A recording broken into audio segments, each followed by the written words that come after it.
안녕하세요. 오늘도 사연살롱을 찾아주셔서 감사합니다. 저는 올해 마지막 50번째 생일을 지낸 50대 여자입니다.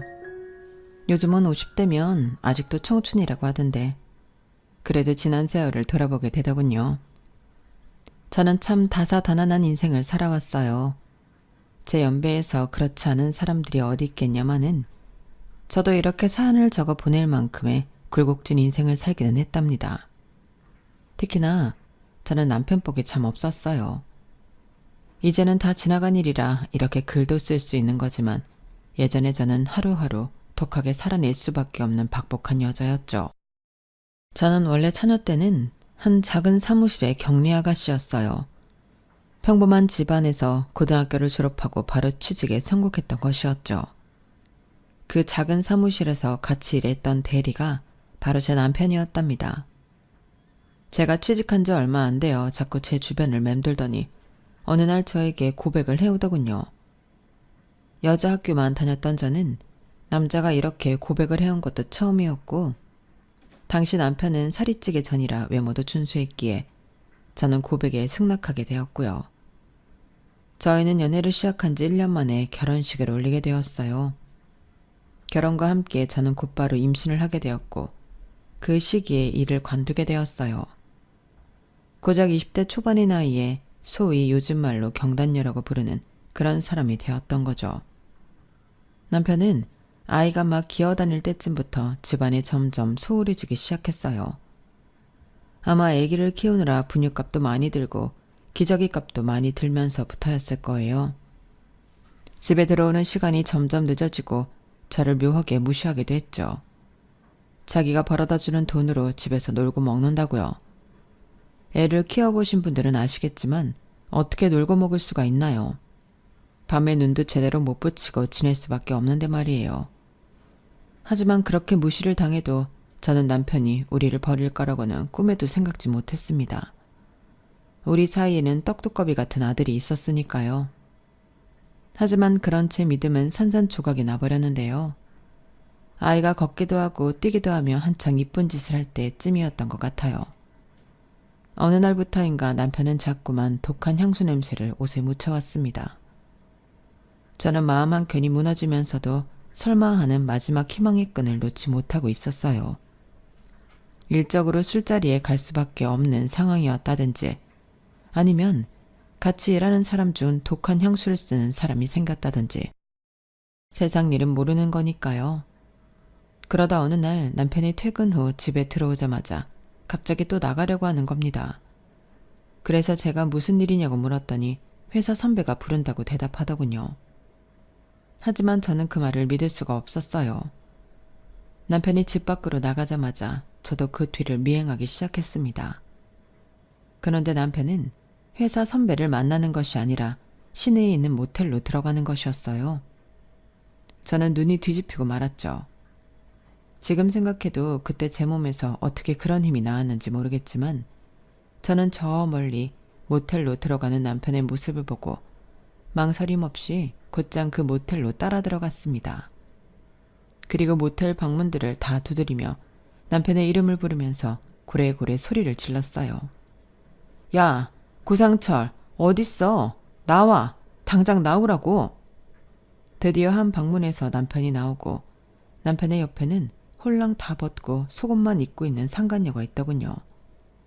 저는 그 꼴을 보자마자 정신 나간 여자처럼 상간녀의 머리를 잡고 방 안에서 끄집어냈습니다. 이 불려시 같은 년이 어디서 남의 남편한테 꼬리를 쳐. 아! 뭐 하는 거야? 이거 안 와! 안 나? 저는 젖먹던 힘까지 다해 그 여자의 머리카락을 죄다 뽑아버렸어요. 그런데 놀라운 것은 제 남편이었습니다. 제 손을 그 상간녀에게서 떼어내오면서 저를 밀쳐버리는 것이었어요. 그러면서 상간녀에게 자기 괜찮아? 하며 그 여자의 편을 드는 것이었죠. 저는 순간적으로 넋을 잃고 그 모습을 볼 수밖에 없었어요. 어떻게 상간녀의 편을 들 수가 있지? 제 머리로는 이해가 안 되는 장면이었거든요. 남편은 곧 저에게 눈을 부라리며 쏘아붙이더군요. 이게 뭐하는 짓이야 상스럽게. 당신 지금 누 편을 드는 거야? 미쳤어? 너야말로 미쳤어? 네 꼴을 봐. 어딜 봐서 여자 같은지.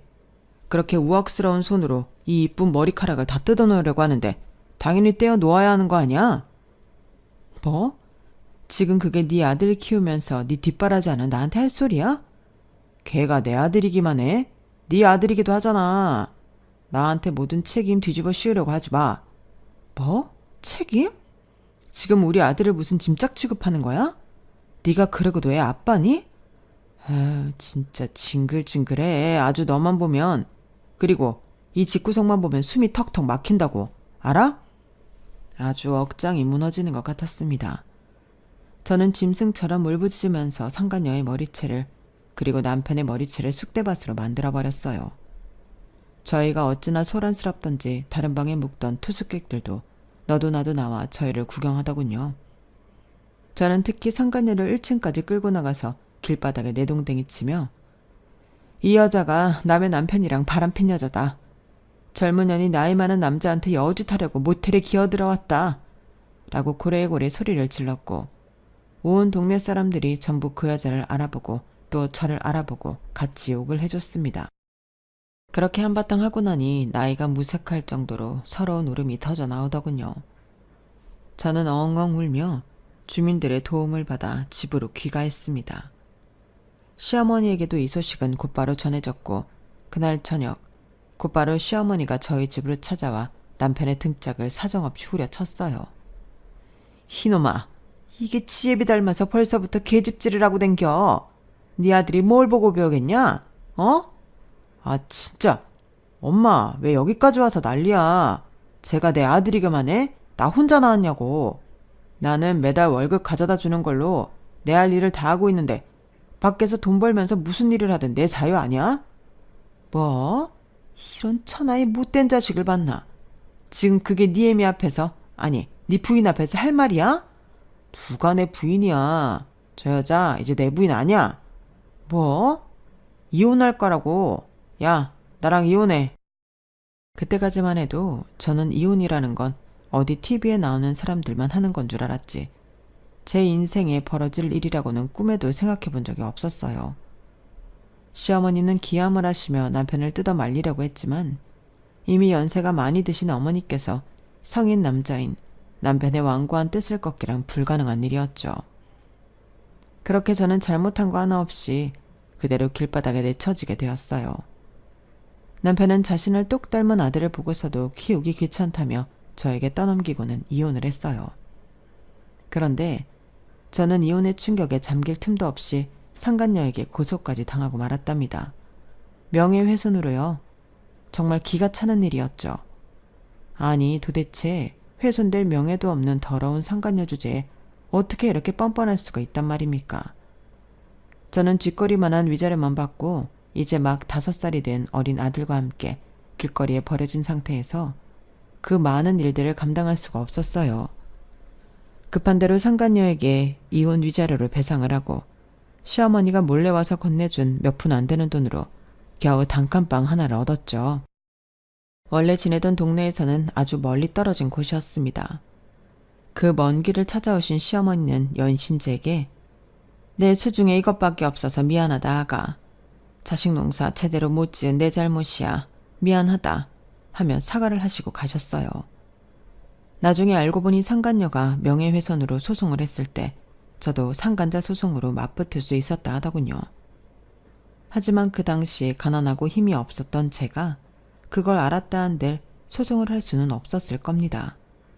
게다가 저는 이미 지난 일의 충격과 슬픔에 빠져있을 시간도 없었습니다.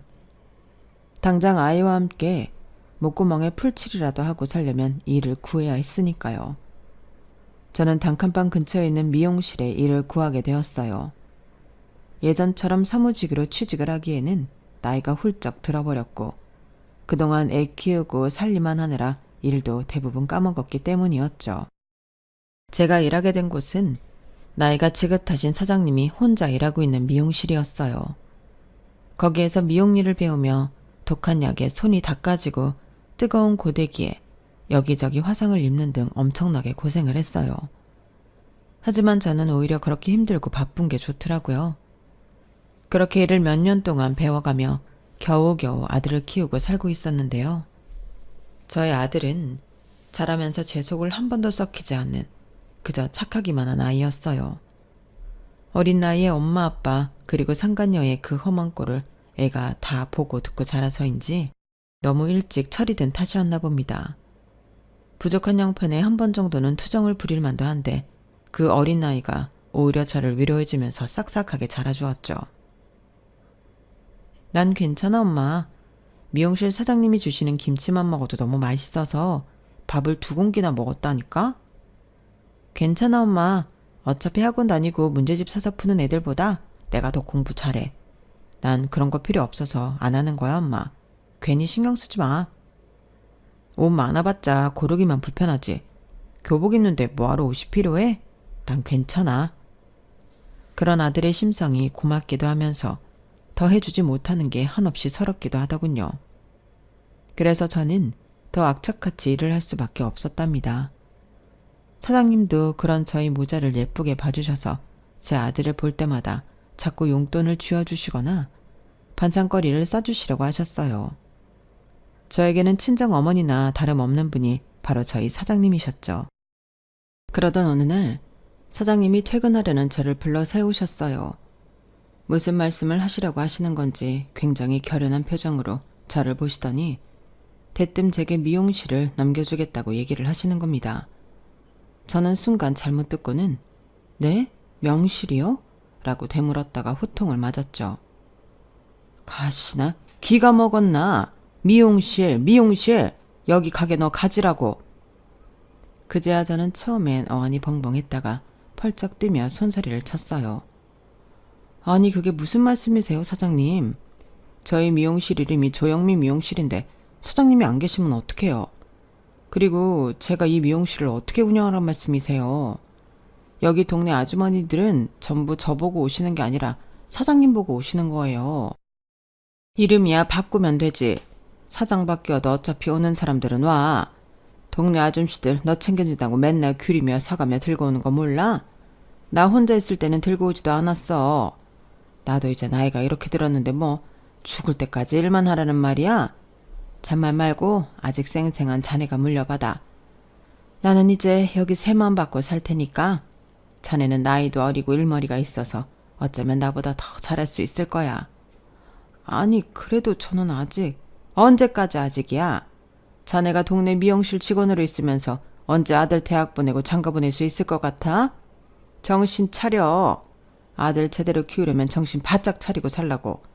이 가게 물려받고 틈나는 대로 연습하고 공부하고 해. 그래야 여기 월세 안 밀리고 낼 거 아니야. 자네가 내 노후를 책임지란 말이야. 알겠어? 항상 티 안 나게 저를 챙겨주시던 사장님이셨는데 아무리 그래도 가게를 통째로 저에게 주실 줄은 몰랐죠. 저는 한사코 아니라고 했지만 사장님이 워낙 완강하게 말씀하셔서 결국 저는 가게를 이어받을 수밖에 없었습니다. 아마 사장님도 젊을 적에 남편 때문에 고생을 많이 하셨던 분이라 저에게 더 잘해주셨는지도 모르겠어요. 저는 차마 사장님의 이름이 담긴 가게명을 바꿀 수가 없어서 사장님의 이름을 그대로 썼어요. 그리고 사장님이 저에게 여러 번 신신당부하신 대로 틈틈이 미용 공부를 하며 관련 자격증도 하나씩 마련하기 시작했죠. 사장님은 돌아가시기 직전까지 매일같이 저희 미용실에 오셔서 말 그대로 놀다가만 가셨고 그렇게 제가 외로움을 타지 않게 곁에 계셔주셨어요. 그리고 저에게 미용실 건물을 전부 물려주시고는 세상을 떠나셨죠. 그렇게 물려받은 미용실을 운영하며 아들을 고등학교까지 졸업시켰을 때쯤 저희 지역이 전부 재개발되기 시작했어요. 저희 건물도 엄청난 돈을 받고 팔리게 되었죠. 주변 사람들은 갑자기 큰 돈이 생기자 외제차를 타고 비싼 집을 사며 신이 나 있었어요. 하지만 저는 그 돈으로 저희 미용실을 더욱 고급지게 꾸몄답니다. 새 건물에 고급진 미용실이 생기자 새로 입주해온 사람들이 많이 들어오기 시작했어요. 그리고 그동안 사장님의 당부대로 여러 자격증을 따며 끊임없이 공부를 해온 저는 당당하게 새로운 손님들을 받았고 결과는 엄청난 성공이었어요. 특히나 젊은 고객분들에게 가성비 좋은 미용실이라고 입소문이 나기 시작했고 인터넷에는 좋은 후기들이 점점 쌓이게 되었죠. 그렇게 몇 년 뒤 저는 4, 5점까지 지점을 낸 대형 미용실의 대표가 될 수 있었답니다. 그때부터는 지점을 돌아다니면서 직원 관리와 매장 관리에 힘을 쓰게 되었는데요. 어느 날 본점에 들러 일 처리를 하려고 하는데 늦은 시간 어떤 여자 손님이 들어오는 거였어요. 습관적으로 어서 오세요 하면서 들어온 손님을 보는데 온몸이 얼어붙는 듯 했습니다. 20년이 지나도 잊을 수 없는 바로 그 상간녀가 들어왔기 때문이었죠. 막내 직원이 쪼르르 달려가 고객 맞이를 하는데 저는 심장이 쿵쾅거려서 숨도 잘 쉬어지지 않는 것 같았어요. 그제야 그동안 먹고 사는 일에 바빠 잊고 있었던 그 상간녀를 향한 분노가 들끓기 시작했죠. 다 잊었다고 생각했는데 불과 어제 일처럼 그 모든 기억이 생생하게 떠오르더군요. 그런데 상간녀는 들어오면서 카운터에 있는 저를 똑바로 쳐다보았음에도 알아보지도 못하고 그냥 지나쳐갔어요. 저는 직원들에게 제가 가위를 잡겠다 이야기하고는 거울 앞에 앉은 상간녀에게 다가갔습니다. 얼굴에 무슨 짓들을 해놓은 건지 뭔가 기괴하게 부자연스러워졌더군요. 저는 모르는 척 말을 걸었어요. 네, 고객님, 머리 어떤 거 하시러 오셨을까요? 그냥 살짝 다듬고 스타일링만 하려고요. 굵은 웨이브 스타일링 해주세요. 네, 알겠습니다. 샴푸 없이 바로 하셔도 되겠어요. 늦은 시간에 중요한 자리라도 있으세요? 네, 애인 만나러 가요. 어머, 만난 지 얼마 안 되셨나 보다. 이번 남자는 넘어오는데 시간이 좀 걸리더라고요. 오늘 아주 제대로 넘어뜨리려고요. 하여간 남자들이란 결국 넘어올 거면서 왜 그렇게 있는 척들을 해대는지 원. 지 와이프가 임신을 했다고 그러나 본데 임신을 해도 자기가 한 것도 아니고 와이프가 한 건데 왜 그렇게 안절부절 못하는지 촌스러워서 넘어오는 것만 보고 헤어지려고요. 나는 남자가 넘어올랑 말랑하는 게 재미있는 거지 넘어오고 나면 재미가 없더라고. 혼자인 남자도 영 재미가 없고 남자를 하도 많이 만나서 그런가 웬만하면 재미가 없어 재미가. 상간녀는 엄청난 소리를 아무렇지도 않게 하더군요. 사람의 탈을 쓰고 어찌나 그렇게 천박한 생각을 할 수 있는지 들고 있던 고데기로 머리를 홀랑 태워버리고 싶었지만 꾹 참았어요. 예전처럼 감정만 아세요 욱했다가 피를 보고 싶지 않았거든요. 이번에는 제대로 복수를 해줘야겠다는 생각이 들었습니다. 예전과는 한치도 달라지지 않는, 아니 오히려 더 악독해진 상간녀의 두 눈에서 피눈물이 흘러나오는 꼴을 봐야겠다고 생각했어요. 제가 이렇게 생각하는 동안 상간녀는 아무렇지도 않게 본인의 남편에게 걸려온 전화도 받았어요. 여보, 나 지금 친정이미 출발했어. 지금 퇴근했어? 얼굴 보고 나오려고 했는데 아쉽다. 저녁 해놨으니까 먹고 내일 봐요. 여기 이제 거의 다 도착했어. 알았어요. 친정에 왔다는 말을 아무렇지도 않게 하며 전화를 끊은 상간녀는 스타일링이 끝난 머리를 이리저리 살펴보고 있었어요. 저는 직원들에게 그 뒤를 부탁하고는 불이 나게 주차장으로 가 차를 끌고 왔습니다. 그리고 가게 앞에서 상간녀가 나오기만을 기다렸죠. 5분쯤 뒤에 상간녀가 나와 택시를 타더군요. 저는 그 택시 뒤를 밟았어요. 얼마 지나지 않아 택시는 한 모텔에 도착했고 상간녀는 그 안으로 들어가 버렸죠. 그 모습을 핸드폰 사진으로 찍었는데 너무 어두워서 잘 보이지가 않았어요. 그래서 내가 혼자서 이럴 게 아니라 전문가에게 맡겨야겠다는 생각이 들었죠. 그래서 다음 날 흥신소에 찾아갔어요. 전날 상간녀가 저희 미용실에 회원 등록을 하며 남겨놓은 이름과 전화번호를 들고요. 상간녀와 그의 외도남에 관한 조사까지 부탁을 하고 연락을 기다렸는데요. 보름쯤 지났을까요? 기다렸던 연락이 와 자료들을 받아보게 되었어요. 돈이 좋기는 좋더군요. 저는 제 일을 하면서 기다리기만 했는데 상간녀의 이름, 나이, 주소, 하는 일 등 모든 정보가 제 손에 들어오게 되었고 상간녀와 함께 더러운 짓을 벌인 상대 외도남의 정보도 마찬가지로 제 손에 들어오게 되었어요. 두 년놈들이 그동안 언제 만나서 모텔에 기어들어갔는지 사진까지 전부 찍혀 있었죠. 그 정보를 손에 넣기 전까지 보름 동안 저는 사실 일을 하는 중에도 온통 정신이 그쪽에 팔려 있었답니다. 이 년놈들을, 특히 이 상간녀를 어떻게 골려주지 궁리만 했었어요. 하지만 막상 모든 증거들이 손에 들어오자 상간녀의 그 말이 잊혀지지가 않고 제 마음에 계속 걸리더군요. 지 와이프가 임신을 했다고 그러나 본데 라는 그 말이요. 그 옛날 저는 아들을 키우던 몸으로 전 남편과 상간녀를 응징했는데 외도남의 아내는 임신을 한 몸이라 훨씬 힘들겠다는 생각이 자꾸 들었어요. 그리고 자료들을 보아하니 저처럼 임신과 동시에 이를 관둔 경단녀이셨는데요. 그래서인지 얼굴도 모르는 분이지만 저희 옛날 모습이 겹쳐져 자꾸만 아른거리더라고요. 결국 저는 그 모든 사진들과 꽤 큰 금액의 현금을 들고 다른 누구도 아닌 그 외도남의 아내분을 찾아갔답니다. 아침 일찍 외도남의 주소지로 찾아가 그 더러운 놈이 아무것도 모르는 자기 아내의 배웅을 받고 출근하는 모습을 지켜보았죠. 외도남이 시야에서 사라질 때까지 그 뒷모습을 지켜보던 아내분은 부른 배를 감싸고 다시 집으로 들어가려 했는데요. 제가 후다닥 차에서 내려 그 아내분께 말을 걸었어요. 저기 혹시 박승태 씨 아내분 되시나요? 왜요? 왜 저한테 그런 걸 물어보세요? 그쪽은 누구세요? 다름이 아니라 남편분 일로 제가 괜히 말씀드릴 게 있어서요. 저 이상한 사람 아니고요. 여기 명함 받으세요. 근처에 있는 미용실 대표되는 사람입니다. 요 앞 카페에서 잠시만 얘기 좀 나누실 수 있을까요? 사람들 많은 곳에서요. 아내분은 처음에는 저를 의심스럽게 쳐다보더니 제 명함을 보고 또 사람들 많은 곳으로 가자는 제 이야기를 듣고는 잠시 고민을 하더라고요. 요즘 세상의 험에 경계하는 게 당연하다는 생각이 들어 저는 그 자리에서 그냥 외도남과 그 상간녀 사진을 먼저 보여줬습니다. 임산부시라 걱정이 되긴 하는데 일단 이것 먼저 봐주시겠어요? 제 얘기를 들을 생각이 드셨다면 카페로 자리를 옮기고 좀 더 말씀을 드릴게요. 이게 뭐예요? 당신 진짜 누군데 이런 사진들을. 여기 이 여자 보이시죠?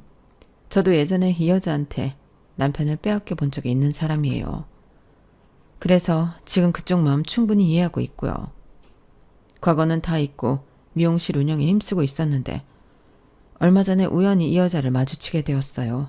20년 만에요. 근데 자기가 유부남과 외도를 하고 다닌다는 사실을 아주 자랑스럽게 밖에 떠벌리고 다니더군요. 그래서 아내 되시는 분께 알려드려야겠다는 생각에 이렇게 초면이지만 찾아뵙게 되었어요. 저는 누구보다 그 아픔을 잘 아니까요. 저는 급한 마음에 두서없이 제 진심을 전하며 혹시라도 임산부인 아내가 충격을 받지는 않을까 잔뜩 긴장한 상태였어요. 조금이라도 이상하면 바로 119를 부르려고요. 그런데 그때 저는 정말이지 생각도 못했던 말을 듣게 되었어요. 바로 그 아내분에게서요. 그쪽 말대로 초면인 제가 이 모든 사진들을 어떻게 믿죠? 막말로 이거 다 합성 아니에요? 네? 너무 냉정하게 얘기하는 아내분의 모습에 저는 벙찌고 말았는데요. 괜히 저희 가족한테 분란을 일으키려고 접근하는 거 아니냐고요. 이 두 사람이 무슨 일이 있어서 모텔 근처를 지나가다가 찍혔을 수도 있잖아요. 그리고 이 사진들은 다 어디서 난 거예요? 이 사람들 뒷조사하신 거예요? 이런 거 다 불법인 거 아시죠? 이 사람들도 엄연히 초상권이 있는 사람들인데 이런 불법을 저질러 가면서까지 저희 가족을 망가뜨리려는 이유가 뭐예요? 아니요. 제가 설명드린 대로예요. 제가 뭐타로 잘 번창하고 있는 일을 놔두고 이런 일에 매진하겠어요. 아내분이 가정에 얼마나 진심이신지는 이해가 갑니다만 무턱대고 부정하신다고 진실이 없어지는 것은 아니에요. 제가 뒷조사에서 불쾌하셨다면 죄송합니다. 그렇지만 제가 전달해드리는 이 모든 이야기는 사실이에요. 직접 확인해보셔도 좋습니다. 최대한 정중하게 이야기를 하면서도 목소리가 사정없이 떨렸어요. 저는 100% 선의를 가지고 저희 옛날 모습이 생각나 내용을 이야기해 준 것인데 도리어 죄인 취급을 받게 되니 당혹스럽기도 하고 억울하기도 했죠. 아내분이 이렇게까지 가족에 대한 믿음이 큰 사람인 줄은 상상하지도 못했으니까요. 그 순간에는 이번에도 내가 섣부르게 나선 것일까? 하는 불안감도 엄습해오기 시작했어요. 아내분은 여전히 기분 나빠 보였지만 저에게 잠시만 기다리라고 하고는 집 안으로 들어가더군요. 저에게 뿌리 소금이라도 가져오려고 그러나 싶어 보고 있는데 잠시 후 아내분은 외투를 걸치고 본인의 차키를 들고 나왔어요. 그러더니 절 향해 쌀쌀맞게 말했습니다. 따라와요. 그쪽 말이 사실인지 아닌지 확인해 보자고요. 저는 괜히 일면식도 없는 외도남 앞으로 끌려가 이 부부에게 험한 꼴을 당할까봐 처음엔 거절했어요. 그때는 그 아내분이 어떤 사람인지 짐작도 되지 않았기에 무섭기도 했고요. 아니요. 저도 지금은 출근을 해야 해서 더 이상은 여기 있을 수가 없어요. 제 말씀 못 믿으시겠으면 저는 이만 가보겠습니다. 왜요? 막상 사실 여부를 확인한다니까 겁이 나시나요? 그럼 스스로 거짓말 하셨다는 걸 인정하시는 거네요? 마치 저를 사기꾼 취급하는 듯한 그 말에 저도 오기가 생기더군요. 아니요, 일정은 조정할게요. 가시죠. 그리고 아내분이 운전하는 차에 탔는데 꽤나 긴 거리를 운전하는 겁니다. 아내분은 한 30분 정도를 운전해 우리나라에서 내노라는 회사들이 질비해 있는 빌딩 숲으로 들어가더니 한 건물 안에 주차를 하더군요. 외도남이 이렇게까지 좋은 회사에 다닌다는 얘기는 못 들었는데 싶어 의아해하던 찰나 아내분은 저를 데리고 그 건물의 아주 높은 층까지 데리고 갔습니다. 이게 무슨 상황인가 싶어 저는 긴장하며 그 뒤를 따라갔는데 저희가 도착한 곳은 어느 한 이사실이었습니다. 딱 봐도 회사 임원분의 개인 사무실 공간이라는 걸 알 수 있었죠. 아내분은 아무렇지도 않게 그 문을 열고 들어가더니 오빠 하는 거예요. 안에 들어가 보니 드라마에나 나올 법한 고급진 책상과 책장 등이 있었고 그 한가운데에 있던 남자는 딱 봐도 높은 분인 것 같았는데요. 평일 낮 시간에 찾아온 아내분을 보자마자 의아하게 물었습니다. 너 뭐야? 네가 왜 여기를 와? 옆에 계신 분은 누구야? 뒤이어 아내분이 제 소개를 하는데 저는 그 말을 듣고 기어마다 놀랐어요. 왜 이분이 가족 이야기를 하며 저를 의심했는지 한 번에 알 수 있었죠. 상간녀와 외도남은 제가 감히 상상조차 할 수 없는 관계였던 겁니다. 이분은 예전에 올케 언니한테 남편을 빼앗긴 적이 있는 돌싱이신데 얼마 전에 우연히 올케 언니를 만나서 뒷조사를 해봤더니 올케 언니랑 내 남편이랑 바람을 피고 있더래. 진짜 어이없지. 이거 봐. 이게 믿겨져? 두 사람이 가족일 줄은 상상도 못했던 저는 엄청난 충격을 받았어요. 상간녀. 그 정신 나간 여자는 남의 남자를 뺏는 게 그저 재미를 위해서라더니 웬만한 관계로는 자극이 안 되었는지 손대지 말아야 할 상대에게도 손을 댄 모양이었습니다. 이 정도까지의 일을 상상하지 못했던 저는 눈으로 보고 귀로 듣는 모든 게 쉽사리 믿어지지도 않았죠. 사람이 쾌락을 쫓으면 결국 인간이기를 포기하는 단계까지 가버리는구나 싶어 무섭기까지 했어요. 상간녀의 남편은 저를 한번 날카롭게 보더니 아내분이 아니 자신의 여동생이 건넨 서류를 훑어보았습니다. 그러더니 그 자리에서 벌떡 일어나더군요. 엄청난 욕을 하면서요. 프린스? 그 프린스?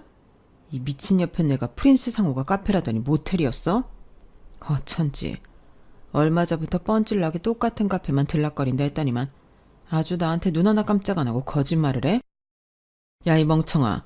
너는 이걸 왜 나한테 가져와? 일단 가서 이 년놈들을 족치고 있었어야지. 오늘 만난 자잖아. 화수목 점심시간. 당장 나와. 이것들 현장을 덮쳐야지. 현장을 덮쳐서 아주 반죽음을 만들어놔야지. 아주. 뭐해? 안 나오고. 그쪽도 따라 나와요. 아내분은 그제야 얼굴이 굽고 사색이 되었어요. 상간의 남편분은 저희를 끌고 당정해 그 두 사람이 항상 만나는 프린스 모텔로 향했습니다. 운전하는 속도가 정말 어마어마했어요. 저는 임산부이신 아내분이 너무 많이 울기도 하고 혹여라도 사고가 나면 어쩌나 걱정이 되어서 안절부절 못하고 있었는데 상간녀 남편분은 이미 눈이 뒤집힐 대로 뒤집힌 것 같았죠. 눈 깜짝할 사이에 모텔에 도착하자마자 상간녀 남편은 저희 두 사람을 차에 두고 뛰쳐나가더군요. 저는 괜히 제가 나섰다가 예전처럼 상간녀나 외도남한테 명예훼손 어쩌고 하며 꼬투리가 잡힐까봐 차 안에서 나가지 않았고 옆에 있는 아내분도 몸이 무거워서인지 진실을 확인하기가 겁이 나서인지 선뜻 차에서 내리지 않았어요. 저희는 그렇게 말없이 차 안에서 기다리고 있었는데요. 그리고 몇 분 뒤 저는 아주 오래전 제가 그랬듯 그 년놈의 머리채를 끌고 나오는 상간녀 남편분의 모습을 볼 수 있었습니다. 모습을 드러내기 전부터 시끌벅적한 소리가 들려와 올 것이 오는구나 싶기는 했어요. 꼴 사납게 속옷바람으로 질질 끌려 나오며 형님 잠시만요 오해십니다 하는 외도남과 여보 잠깐만 내가 다 설명할게 하는 상간녀를 보니 저는 그동안 20년 묵은 채증이 싹 가시는 것 같았죠. 그 옛날에 저보다도 힘이 세셨기에 말 그대로 두 사람을 반 죽음 상태가 되도록 혼쭐을 내주고 있었어요. 이 짐승만도 못한 년놈들 니들이 어떻게 우리 가족한테 이래. 특히 너 지금 네 와이프가 출산이 한 달도 안 남았는데 이 늙은 여자랑 놀아날 마음이 생기더냐? 이 버러지 같은 놈아. 넌 지금 당장 회사에서도 잘린 줄 알아. 야, 인연 이거 어딜 도망가? 너도 앞으로 인생 다 끝난 줄 알아. 여자가 나이 처먹고 부끄러운 줄 알아야지. 내가 너희 연놈들 평생 대한민국에서 밥 보뿌려 먹고 살게 해줄 거야. 알겠어? 상간녀와 외도남이 너무 많이 맞자 호텔 측에서 경찰을 부른 모양이었어요. 경찰차가 오더니 경찰들이 그 세 사람을 전부 데려가더군요. 차 안에서 그 모든 광경을 목격했던 아내분은 저에게 운전을 부탁하며 경찰차를 따라가 달라고 했어요. 저는 그 말대로 운전대를 잡고 파출소까지 그분을 데려다 드렸습니다. 아내분이 파출소 안으로 들어가자 여보 하는 외도남의 목소리와 이 미친놈이 누구 보고 여보야 하면서 임신한 몸으로 아내분이 외도남을 패는 소리가 들리더군요. 조사하던 경찰들도 멈추세요 하고 말로만 외치며 일부러 천천히 다가가는 게 보였어요. 직업상 말리긴 말려야 하지만 조금이라도 더 맞으라는 듯 천천히 말리더군요. 두 년놈들의 얼굴을 보아하니 머리는 산발에 상간녀는 코피까지 흘리고 있는 것 같았어요. 거기까지만 문 밖에서 확인하고 저는 택시를 타고 다시 제 차가 있는 곳으로 돌아왔죠. 혹시나 그 이후에 제가 소환되진 않을까 신경이 쓰였지만 그 뒤로 한 달이 넘도록 저에게 오는 연락은 없었답니다. 그래서 저는 이 모든 일이 다 마무리가 되었나 보다 싶었는데요. 약 반년 정도가 지난 후에 외도남의 아내분이 저희 미용실을 찾아주셨어요. 머리를 짧은 단발로 다듬고 싶으시다면서요. 저는 또다시 오랜만에 제가 직접 가위를 잡게 되었죠. 정성스럽게 머리를 해드리는데 아내분이 먼저 저에게 말을 건네셨어요. 그때는 감사하고 죄송했어요. 그간 정신이 없어서 한번 찾아뵌다는 게 좀 늦어버렸네요. 아니에요. 출산도 하시고 몸도 아직 힘드실 텐데 조금 더 몸조리하고 나오시지 그러셨어요. 아기가 생기니까 머리가 긴 게 영 거추장스럽더라고요. 안 그래도 싹 잘라버리라고 했어요. 오늘은 잠깐 엄마한테 애 맡기고 나온 거예요. 이제 좀 저희 가족들도 안정을 찾고 있거든요. 어쨌든 그때 정말 고마웠어요. 얼떨결에 그때 건네주신 돈도 그대로 오빠 차에 놓고 가셨더라고요. 그것도 좀 전에 카운터에 돌려드렸어요. 직접 드리면 왠지 안 받으실 것 같아서. 그간의 이야기를 들어보니 아내분은 상간녀와 외도남 모두 이혼을 당했고 남매가 합심해서 상간자 소송까지 전부 걸어버렸다고 했어요. 그리고 상간녀의 남편과 같은 회사에 다녔던 외도남은 회사에서 잘리고 수억 대의 위자료까지 감당해야 했으며 상간녀 또한 비슷한 액수의 위자료를 내야만 했어요. 특히 외도남은 앞으로도 20년 동안 매달 양육비까지 지급해야 하는 엄청난 빚쟁이가 되어버리고 말았죠. 최근에는 두 사람 모두 낡은 지하 단칸방에서 겨우 지내며 끼니도 제대로 해결하지 못한다더군요. 한순간에 쾌락에 넘어간 대가로 두 사람은 남은 평생 동안 불행하게 살게 된 것이었습니다. 그런 일련의 이야기를 듣고 난 후 저는 생각보다 마음이 평안했어요. 전처럼 고소하다는 생각, 통쾌하다는 생각이 들기보다는 응당 받아야 할 벌을 받았다는 생각이 들었기 때문입니다. 세상의 이치라는 게 자신이 저지르면서 살았던 악행은 결국 스스로에게 돌아가기 마련이구나 하는 깨달음이 더 크게 와닿았어요. 그래서 저도 더 이상 그들의 말로에 관심을 끄고 제 일만 열심히 하고 주변 사람들에게 선하게 베풀며 살아야겠다고 생각이 들었죠. 이 이야기들도 벌써 4년 전 이야기니 세월이 참 빠른 것 같네요. 이제는 이 모든 이야기를 풀어놓아도 감정이 오르락내리락 하지 않을 정도로 덤덤해졌죠. 그치만 제가 저의 이야기를 이렇게 풀어놓게 된 계기는 따로 있는데요. 바로 얼마 전 아들 내외와 함께 여행을 갔을 때 있었던 일 때문이었죠. 저희는 서울역에서 열차를 타고 부산으로 여행을 가기 위해 오전 시간에 서울역에서 만나기로 했어요. 저는 예정보다 일찍 도착해 서울역 앞에서 간단하게 마실 것을 사러 편의점에 들렀다 나오는 길이었습니다. 그런데 길거리에서 신문지를 덮고 누워있던 한 노숙자가 갑자기 기침을 너무 심하게 하는 것이었어요. 한적한 시간이라 사람도 별로 없는데 심한 기침을 계속해서 하니 저도 모르게 신경이 쓰이더군요. 몇 년 동안 봉사도 하고 기부도 하며 살고 있는 저는 그분이 신경 쓰여서 마시려던 물을 그냥 그분에게 드려야겠다 싶어 다가갔어요. 물이야 언제든 얼마든지 살 수 있으니까요. 저기요, 여기 이 물 마시세요. 새 거예요. 아이고, 감사합니다. 신문지 밑에서 얼굴을 쏙 빼들고 물을 받아드는 노숙자의 얼굴을 보는데 저는 너무나 큰 충격을 받아 하마터면 그 자리에서 주저앉을 뻔했습니다. 아무렇게나 길게 자란 머리카락과 수염이 지저분하게 얼굴을 뒤덮고 있었지만 저는 그 얼굴을 한눈에 알아볼 수밖에 없었거든요. 어떻게 그 얼굴을 잊나요? 한때 집에서 같이 살던 그 얼굴을요. 그 노숙자는 틀림없이 제 전남편이었어요. 노숙자가 된 전남편은 기침 때문에 물을 제대로 마시지도 못하고 힘겹게 한 모금씩 마시더군요. 그 자리에 꼼짝 않고 얼어붙은 채로 전남편을 멍하니 지켜보던 저는 며느리가 건 전화에 화들짝 놀라 도망치듯 서울역 안으로 들어와 버렸습니다. 아들 내외도 곧이어 도착을 했고 얼굴이 이상하게 상기되어 있는 저를 보고 걱정했어요. 엄마, 괜찮아요? 무슨 일이 있어? 왜 그래? 어머니, 어디 아프신 거 아니에요? 안색이 너무 안 좋으세요. 저를 걱정하는 아이들에게 저는 겨우 마음을 가라앉히며 방금 일어난 일을 자초지종을 설명해 주었고 며느리는 너무 놀라 입을 막더군요. 하지만 저희 가정사를 잘 아는 며느리는 말을 아끼며 저희 둘의 눈치로만 봤어요. 아들은 냉정물로 아, 그랬구나. 별거 아니네. 가자. 하며 열차를 타러 가자고 했고요. 그런 아들의 담담한 말에 제 마음도 조금씩 차분해지더군요. 어떤 이유로 그런 신세가 되었는지 저를 버리고 상간녀에게 가더니 그대로 상간녀에게도 버림받은 것인지 그리고 다니던 회사는 어쩌고 저러고 있는지 짧은 순간에 들던 수만 가지 의문들도 전부 눅놓듯 사라졌죠. 이미 수십 년 전에 저와 연을 끊은 사람의 이야기를 제가 굳이 알아야 할 이유는 없으니까요. 그저 4년 전 그 불려시 같은 상간녀의 최후를 봤을 때와 똑같은 생각만이 들더군요.